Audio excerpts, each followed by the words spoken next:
bien le bonjour à toutes et à tous et bienvenue dans cette nouvelle vidéo, qui plus est une nouvelle catégorie de vidéos puisqu'aujourd'hui on va voir un patron gratuit. Nous allons réaliser ensemble le coussin patchwork de chez Ma Petite Mercerie. Pour obtenir ce patron, il vous suffit d'aller sur le site internet, de télécharger le fichier, de l'imprimer, d'assembler les feuilles A4 ensemble et vous obtiendrez donc votre planche de patron où il vous reste donc plus qu'à découper les pièces. Pour cette réalisation, nous avons besoin de 3 à 4 heures de temps de travail, ça va. C'est accessible aux débutants selon moi, mais largement. Ça vous permettra en plus d'utiliser vos chutes de tissu puisque c'est l'intérêt du patchwork, à savoir que si vous n'avez pas de chute de tissu et que des grands coupons, etc., vous pouvez très bien faire la réalisation tout de même. C'est pas parce que vous n'avez pas de chute que vous pouvez pas le faire. Et pareil, il recommande 6 coupons différents. Vous pouvez très bien le faire uni ou 2 couleurs, 3 couleurs. Vous faites vraiment comme vous voulez. Selon moi, c'est un patron qui est facile à personnaliser à son goût, à son image, à sa manière. Je vous propose de passer à la couture. On va repasser les tissus que j'ai sélectionnés et on va découper nos pièces. Et j'enchaînerai directement du coup avec l'assemblage des assises. Donc en fait, assembler les camemberts ensemble pour former un grand cercle, tout simplement. Et on se retrouvera après pour un petit débrief.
s'est très bien passé. Je m'attendais pas à ce que ça fasse aussi grand. Je vais pas vous mentir, j'ai pas vraiment regardé les dimensions du coussin final, etc. C'est pas le genre de détail où je me suis arrêtée. Donc voilà le résultat, je suis trop contente. Je me suis plutôt bien débrouillée, notamment pour les jointures au milieu. Enfin les jointures, je ne sais pas si on appelle ça comme ça en couture, mais vous m'aurez comprise. Donc voilà, je pense que c'est vraiment pas mal. Et à l'arrière, on a du coup consolidé notre couture avec du thermocollant. Et ça c'est plutôt une bonne astuce parce que c'est potentiellement là où ça aurait pu craquer par la suite. Donc voilà, j'ai mis un bon rond de thermocollant et je suis vraiment contente. Alors je pensais vraiment que ça allait me saouler de faire cette étape, je pensais que ça allait être redondant, pénible parce que c'est très répétitif finalement, c'est toujours les mêmes points, les mêmes mécaniques quand on assemble nos camemberts. Mais en fait, vu que c'était pas les mêmes tissus, j'avais pas cette impression de ça recommence encore et encore. C'est pas les mêmes tissus, c'est pas non plus la même matière en main, j'en ai qui sont quand même un petit peu plus épais et d'autres un peu plus fins, donc voilà, ça fait quand même des petites différences et c'est pas plus mal. Donc voilà, j'ai trouvé ça assez relaxant. Arrivé à ce stade du patron, on nous propose de faire des points décoratifs sur les camemberts qu'on souhaite. Alors moi je vais pas le faire parce que j'ai déjà sélectionné un tissu sur deux à motif. J'ai peur que ça fasse trop, mais vous, si vous avez l'envie, vous pouvez vous amuser à faire des petits points déco.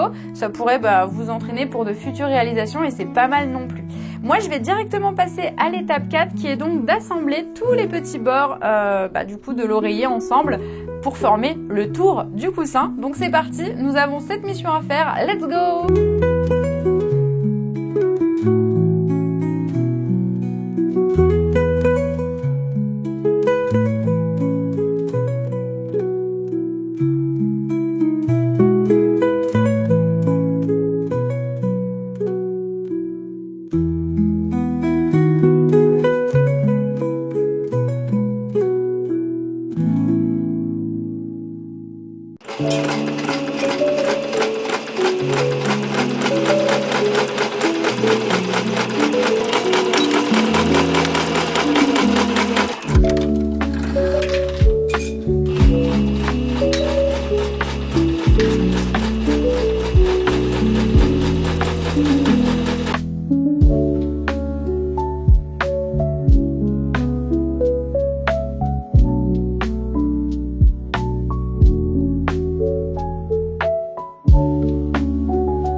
Je suis super contente du rendu, là ça ressemble pas à grand chose, il me reste plus qu'à le rembourrer, mais en tout cas pour les tissus choisis je suis super contente. Je vous confirme que c'est bel et bien un patron pour les débutants. Il y a vraiment deux petites choses à faire attention. Déjà forcément là où se rejoignent les tissus pour que ça se fasse un truc propre, qu'il n'y ait pas de décalage, et deuxièmement il faut veiller à visualiser votre coussin avant, c'est-à-dire les pièces, mettez-les au bon endroit, les pièces de tissu, pour avoir le rendu escompté, parce que sinon vous risquez d'avoir des décalages et d'être déçu. Donc c'est vraiment le petit point à faire attention, sinon il n'y a rien à dire, ça a été très facile. Je vous propose de repasser ce chiffon, parce que là pour le moment il n'y a pas d'autre mot, et ensuite on le rembourre et on aura fini. C'est parti.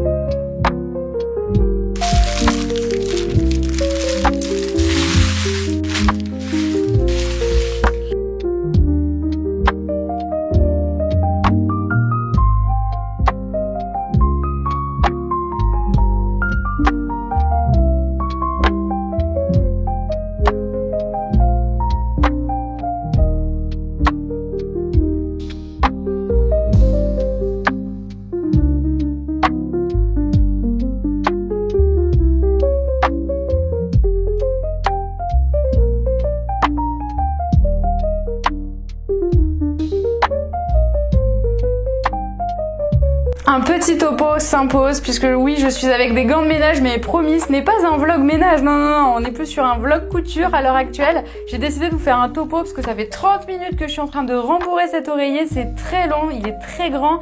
Je n'ai tellement pas eu assez de rembourrage que je suis allée chercher des chutes de tissu encore et encore, et je suis en train de dépioter des vieux oreillers. Oui, du coup, une pause s'impose, je vous propose un café.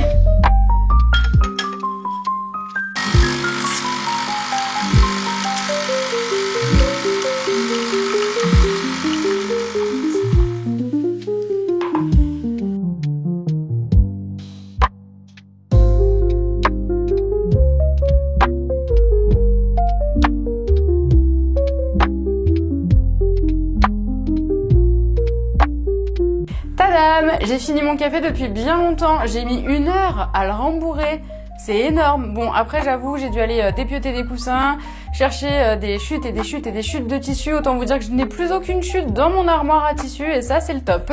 Il me reste plus qu'à coudre la petite couture ici et ça sera terminé.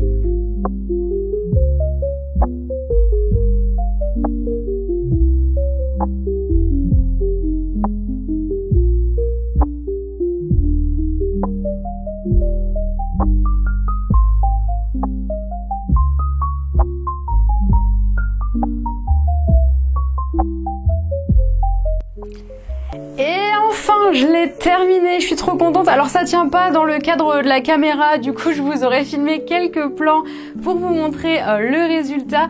Écoutez, je suis super contente. Par contre, j'ai passé beaucoup de rembourrage. Si jamais vous n'avez pas envie que le coussin soit aussi grand et donc de ne pas utiliser autant de rembourrage, je vous conseille au moment de l'impression de réduire l'échelle de votre dock Word. En fait, ça va permettre de diminuer un peu les dimensions du patron et donc de faire une réalisation plus petite.